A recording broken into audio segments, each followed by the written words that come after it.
घुले प्रकरणात नवे आरोप प्रत्यारोप। खूप मोठा गुंड आहे, अट्टल गुन्हेगार आहे। पोलीस रेकॉर्डवर याच्यावर 12 पेक्षा जास्त गंभीर गुन्हे दाखल आहेत। रमेश घुलेवर खंडणी, अपहरण आणि मारहाणीचे गंभीर आरोप। आवादा कंपनीमध्ये जी पहिली खंडणी मागितली, पहिली खंडणी मागणारा हा रमेश घुले। आवादा कंपनीकडे खंडणी, प्रकरणाला नवं वळण। बीडमधील विलास घुले हत्या प्रकरणात आरोप प्रत्यारोपांचे राजकारण आणखी तीव्र होताना दिसत आहे। सामाजिक कार्यकर्ते बाळासाहेब पाथरकर यांनी मयत विलास घुले यांचे बंधू रमेश घुले यांच्यावर खंडणी, अपहरण, मारहाण आणि गंभीर गुन्ह्यांचे आरोप करत MPDA अंतर्गत कारवाई करण्याची मागणी केली आहे। दुसरीकडे रमेश घुले यांनी हे सर्व आरोप फेटाळून लावत हा तपास भरकटवण्याचा प्रयत्न असल्याचा दावा केला आहे। तुमच्यावरती MPDAची कारवाई होणार होती आणि ती पुढे कारवाई करावी असे देखील त्यांनी म्हटलं। चुकीचे हे सगळे। नेमकं हे प्रकरण काय आहे, आवादा कंपनीचा काय विषय आहे, सर्व जाणून घेणार आहोत या व्हिडिओमधून। त्यामुळे हा व्हिडिओ शेवटपर्यंत नक्की पहा आणि टाइम्स नाऊ मराठीच्या YouTube, Instagram आणि Facebook पेजला फॉलो करायला विसरू नका। विलास घुले हत्या प्रकरणाचा तपास सुरू असतानाच आता या प्रकरणाला नवं वळण मिळालं आहे। सामाजिक कार्यकर्ते बाळासाहेब पाथरकर यांनी रमेश घुले यांच्यावर गंभीर आरोप करत त्यांनी आवादा कंपनीकडे खंडणीची मागणी केली होती। आवादा कंपनी तीच आहे जिच्या खंडणीच्या वादात देशमुखांनी स्वतःचा जीव गमावला। तसेच कंपनीचे अधिकारी सुनील शिंदे यांचे अपहरण करून त्यांना मारहाण केल्याचा दावा देखील आहे। याशिवाय रमेश घुले यांच्या विरोधात पोलीस रेकॉर्डवर डझनभराहून अधिक गंभीर गुन्हे दाखल असल्याचे सांगत त्यांच्या कॉल डिटेल रेकॉर्डची म्हणजेच CDRची चौकशी करण्यात यावी आणि त्यांच्यावर MPDA अंतर्गत कारवाई करण्यात यावी अशी मागणीही त्यांनी केली आहे। त्याच्यावर काय MPDA अंतर्गत गुन्हे दाखल झाले पाहिजेत। लवकरात लवकर पोलिसांनी याचं सगळं CDR काढला। त्याच्या पाठीमागे कोण आहे, बोलत होता कोण आहे आणि हाचा बनाव काहीच नाही। स्वतःला वाचवण्यासाठी कुणाला तरी बोलण्यावरून करतोय, कुणाला तरी बदनाम करायची आणि सुपारी घेतलेली ह्याचा पहिल्यापासून धंदा। पाथरकर यांनी पुढे असा आरोप केला की रमेश घुले हे भावाच्या हत्येचे भांडवल करून स्वतःवरील कारवाई टाळण्याचा प्रयत्न करत आहेत। सुरुवातीला त्यांनी धनंजय देशमुख यांच्यावर आरोप केले, त्यानंतर खासदार बजरंग सोनवणे आणि त्यांच्या मुलावरही आरोप केले। त्यामुळे त्यांच्या आरोपांमागे नेमका सूत्रधार कोण आहे याचाही तपास व्हावा अशी मागणी त्यांनी केली आहे। रमेश घुले यांची कॉल हिस्ट्री याचा CDR काढला पाहिजे। याला कोण बोलावला होता, याचा बोलवता धनी कोण आहे।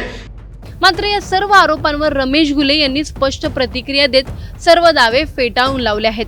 बाळासाहेब पाथरकर यांनी केलेले आरोप पूर्णपणे खोटे असून विलास घुले हत्या प्रकरणाचा तपास भरकटवण्यासाठी आणि मूळ मुद्द्यावरून लक्ष विचलित करण्यासाठी हे सर्व सुरू असल्याचा आरोप त्यांनी केला।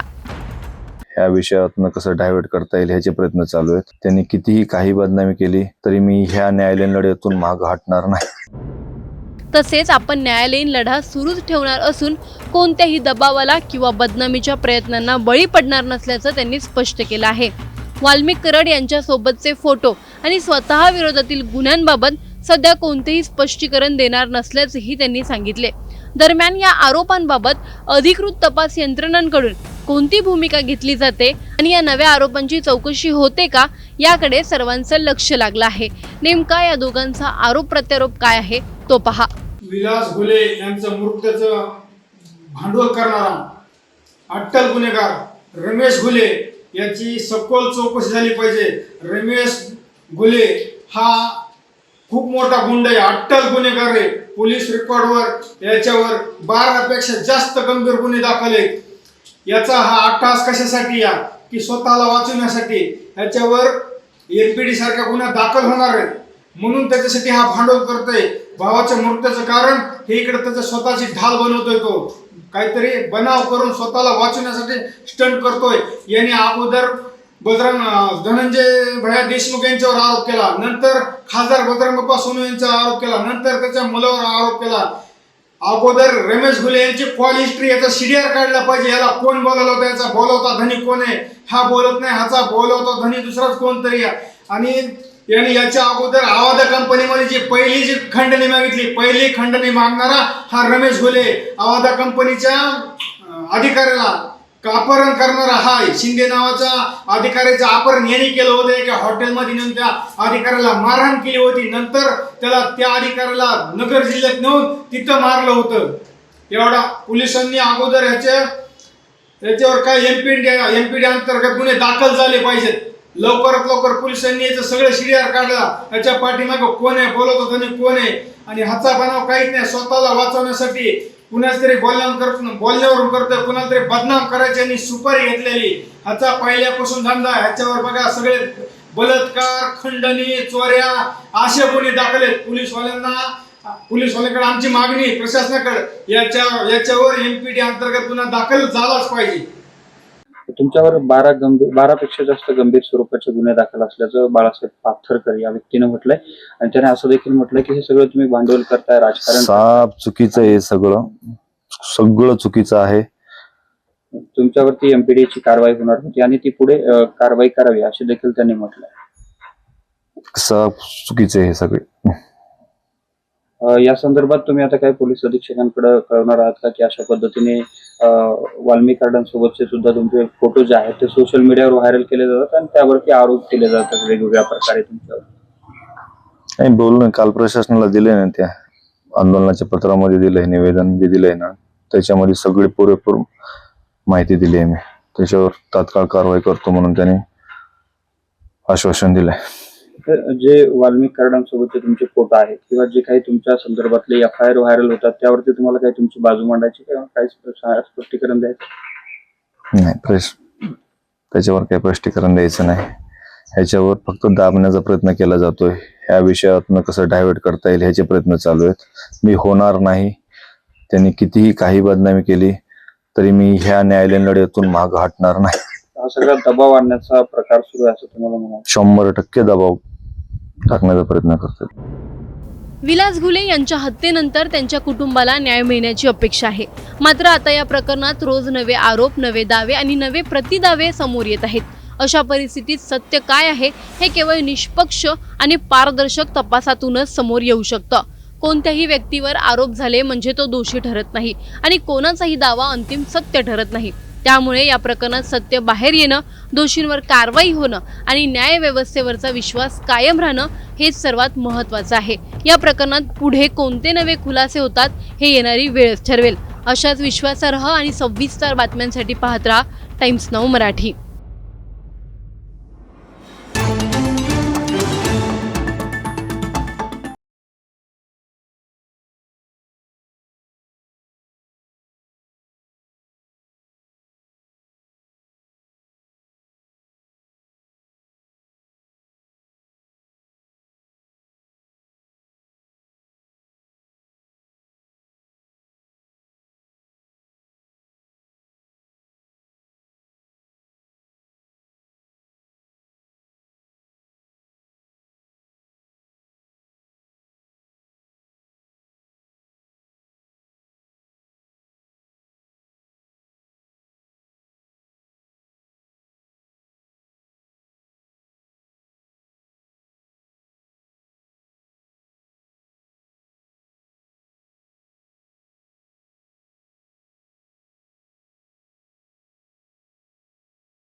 याची सखोल चौकशी झाली पाहिजे. रमेश घुले हा खूप मोठा गुंड आहे, अट्टल गुन्हेगार आहे. पोलीस रेकॉर्डवर याच्यावर 12पेक्षा जास्त गंभीर गुन्हे दाखल आहेत. याचा हा अट्टहास कशासाठी या की स्वतःला वाचवण्यासाठी याच्यावर MPD सारखा गुन्हा दाखल होणार आहे म्हणून त्याच्यासाठी हा भांडवल करतोय. भावाच्या मृत्यूचं कारण हे इकडे त्याचं स्वतःची ढाल बनवतोय. तो काहीतरी बनाव करून स्वतःला वाचवण्यासाठी स्टंट करतोय. याने अगोदर धनंजय भैया देशमुख यांच्यावर आरोप केला, नंतर खासदार बजरंग बाप्पा सोनवणे यांच्यावर आरोप केला, नंतर त्याच्या मुलावर आरोप केला. अगोदर रमेश घुले यांची कॉल हिस्ट्री याचा CDR काढला पाहिजे. याला कोण बोलावला होता, याचा बोलवता धनी कोण आहे, हा बोलत नाही, ह्याचा बोलवता धनी दुसराच कोणतरी. आणि याने याच्या अगोदर आवादा कंपनीमध्ये जी पहिली खंडणी मागितली, पहिली खंडणी मागणारा हा रमेश घुले. आवादा कंपनीच्या अधिकाऱ्याला अपहरण करणारा हा शिंदे नावाच्या अधिकाऱ्याचं अपहरण यांनी केलं होतं. एका हॉटेलमध्ये नेऊन त्या अधिकाऱ्याला मारहाण केली होती. नंतर त्याला त्या अधिकाऱ्याला नगर जिल्ह्यात नेऊन तिथं मारलं होतं. एवढा पोलिसांनी अगोदर याच्यावर काय MPD अंतर्गत गुन्हे दाखल झाले पाहिजेत. लवकरात लवकर पोलिसांनी याचं सगळं CDR काढला. याच्या पाठीमागं कोण आहे, बोलवतो त्याने कोण आहे आणि ह्याचा बनाव काहीच नाही. स्वतःला वाचवण्यासाठी कुणाच तरी बोलण्यावरून करतोय, कुणाला तरी बदनाम करायची आणि सुपारी घेतलेली. ह्याचा पहिल्यापासून धंदा. ह्याच्यावर बघा सगळे बलात्कार, खंडणी, चोऱ्या असे गुन्हे दाखल आहेत. पोलीसवाल्यांकडे आमची मागणी प्रशासनाकडे याच्यावर MPD अंतर्गत गुन्हा दाखल झालाच पाहिजे.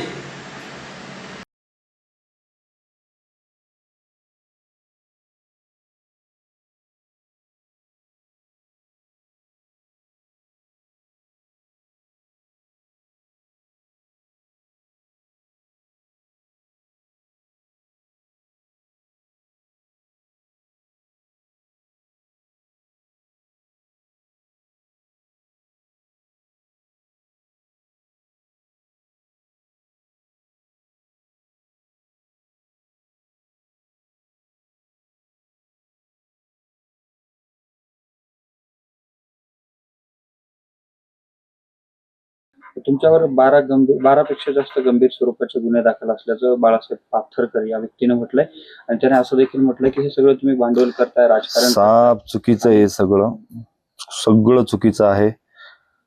तुमच्यावरती MPD ची कारवाई होणार होती आणि ती पुढे कारवाई करावी असे देखील त्यांनी म्हटलंय. साप चुकीचे आहे सगळे. या संदर्भात तुम्ही आता काही पोलीस अधीक्षकांकडे कळवणार आहात का की अशा पद्धतीने वाल्मी कार्डांसोबतचे सुद्धा तुमचे फोटो जे आहेत ते सोशल मीडियावर व्हायरल केले जातात आणि त्यावरती आरोप केले जातात वेगवेगळ्या प्रकारे तुमच्यावर?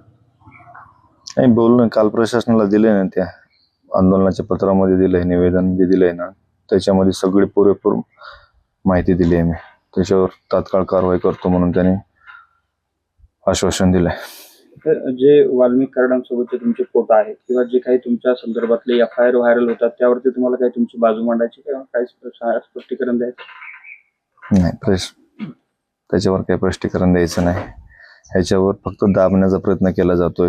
ह्या विषयातनं कसं डायव्हर्ट करता येईल ह्याचे प्रयत्न चालू आहेत. मी होणार नाही. त्यांनी कितीही काही बदनामी केली तरी मी ह्या न्यायालयीन लढ्यातून मागं हटणार नाही.